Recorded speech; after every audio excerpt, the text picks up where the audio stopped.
So you're thinking of moving to Salida, Colorado?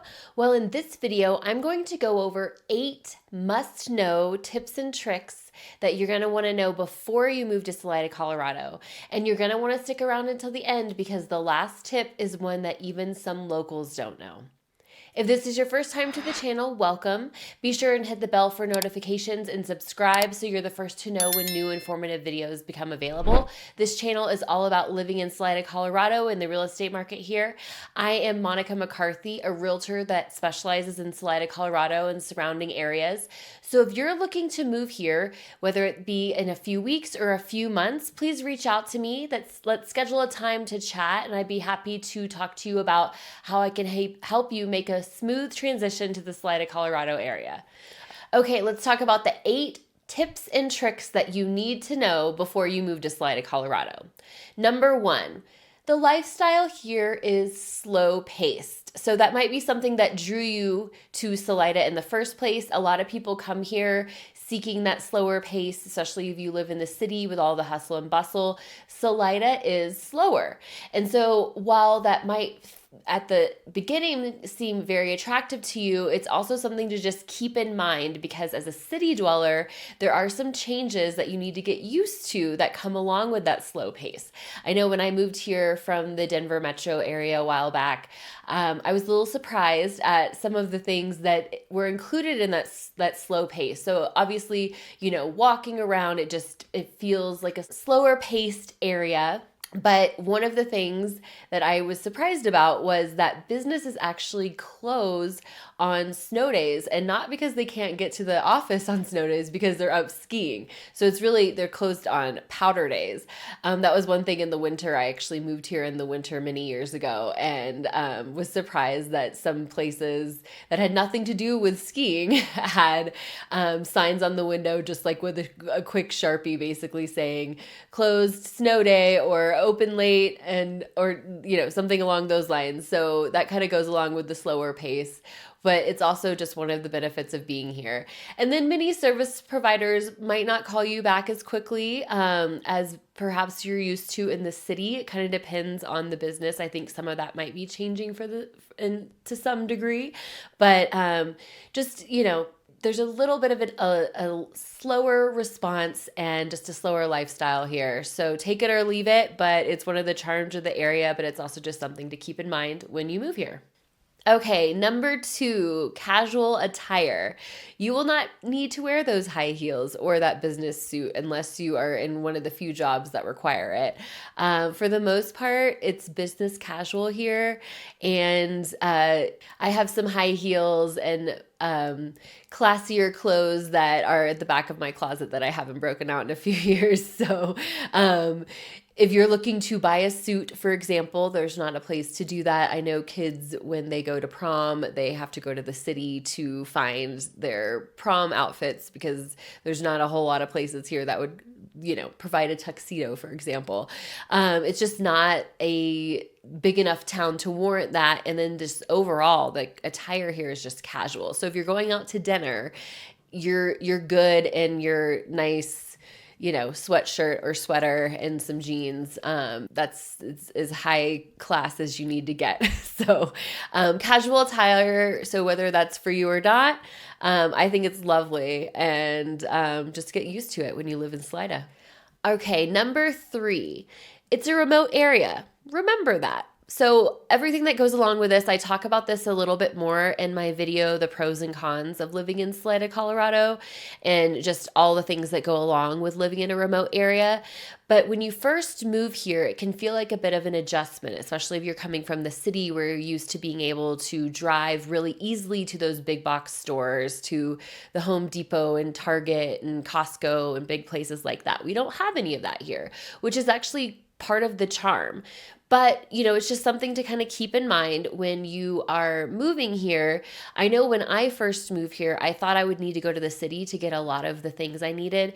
But instead, I just kind of had a bit of a shift in mindset and decided to see what I could acquire with what's here. And so my tip on this is looking at what is here first before you get really focused on what you used to get at those big box stores. We do have hardware stores here. We do have Walmart.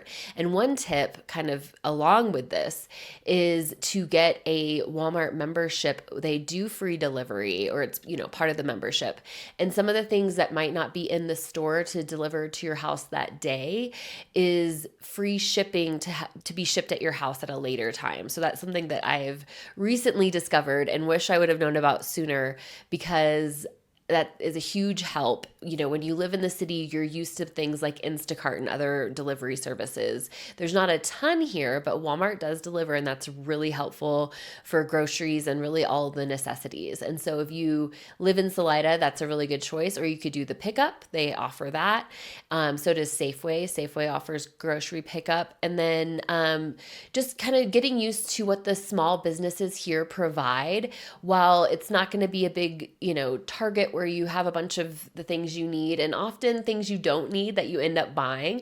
But we do have a lot of small businesses here that offer most of the things you need, and anything you can't find here, you could do Amazon or go to the city if you need to. But look here first. Shopping local first is always important. It's great for our economy, and you would be surprised at all of the things that you can get here without having to go back to the big city.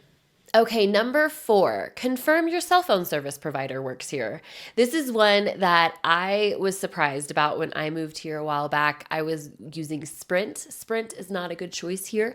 Verizon and AT&T are the better cell phone service providers here.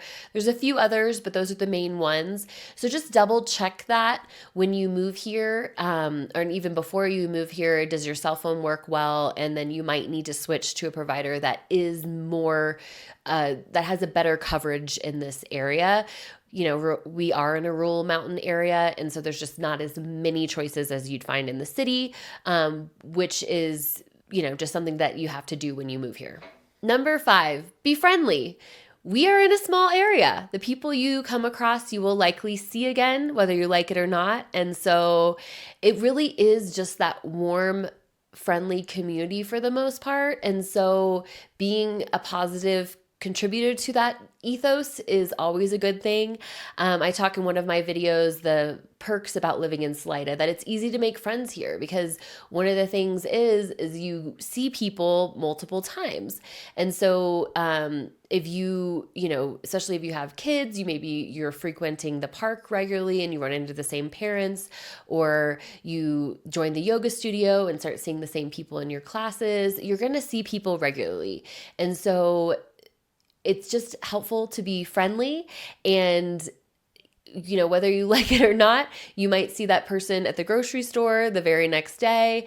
The person who served your food one night is going to be somebody who's, driving behind you into the grocery store the next day. It's just a small town. You're going to see some familiar faces, and it's better just to be friendly and go about it in a positive way rather than, being a grump. So if you're liking the lifestyle of being in a smaller town where you see people often, better just to be friendly.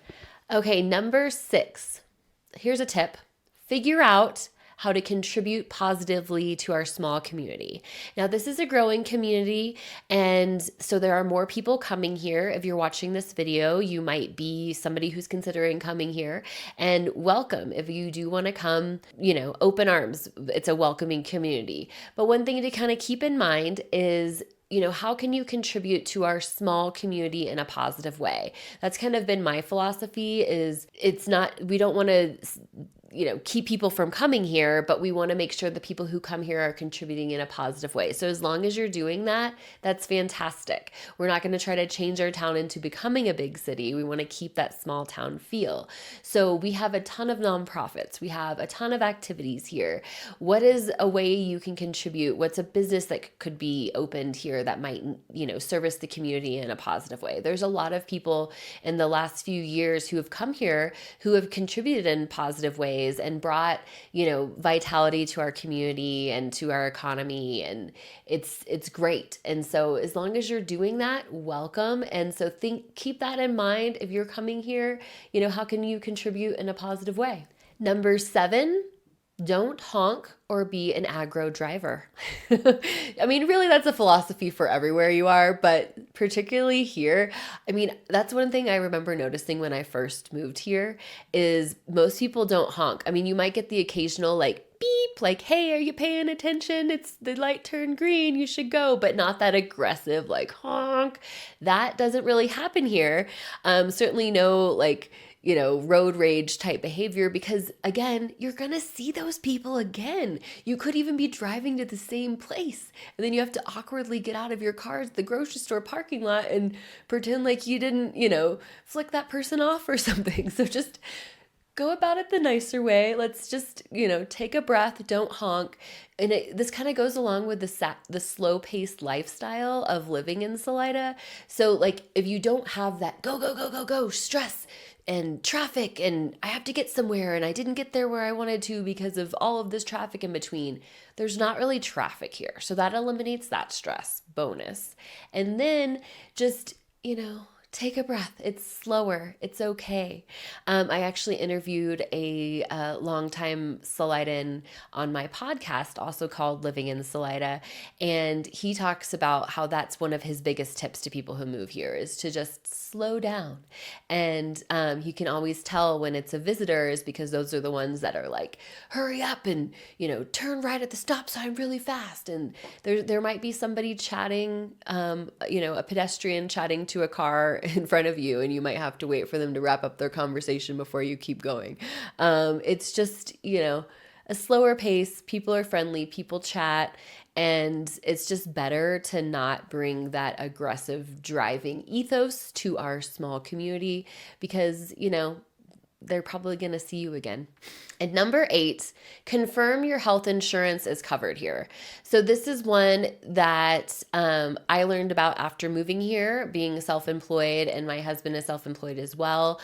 We really had to look at, what our health insurance options were, particularly if you're in the city and you're in, like Kaiser, for example, where you're only going to their facilities. There's not a Kaiser facility in this area. We do have Heart of the Rockies Regional Medical Center, and they offer or they take many of the primary health insurance providers, but double check. You can always call their office and talk to one of their specialists and find out if your insurance is covered here, particularly if you are a self-employed person who's coming here. Double check that works, that your insurance is covered here, because especially if you're in an insurance where out of network is out of pocket, you don't want to find that out after you come here. So just, get ahead of the game and make sure that your insurance is covered because it's a rural area. There are fewer options. And so it's just something to get ahead of and make sure that you're handling. So that's one of my bigger, more adult-like tips on living in the Salida area. But if you're watching this and you have any tips of your own, I would love to hear from you. Sometimes I do get some locals watching this channel and I love reading your comments and finding out, what are some tips that you have. I only covered 8 here. There are plenty more, many that I probably haven't even thought of. So please share them in the comments below. I'd love to hear from you. And if you are thinking of moving here and you're ready to chat to a realtor that can help make that happen for you, please reach out to me. Let's schedule a time to chat. I'd love to talk to you. Thank you so much for your time. I appreciate it. I'm Monica McCarthy, and you guys have a good day. Thanks.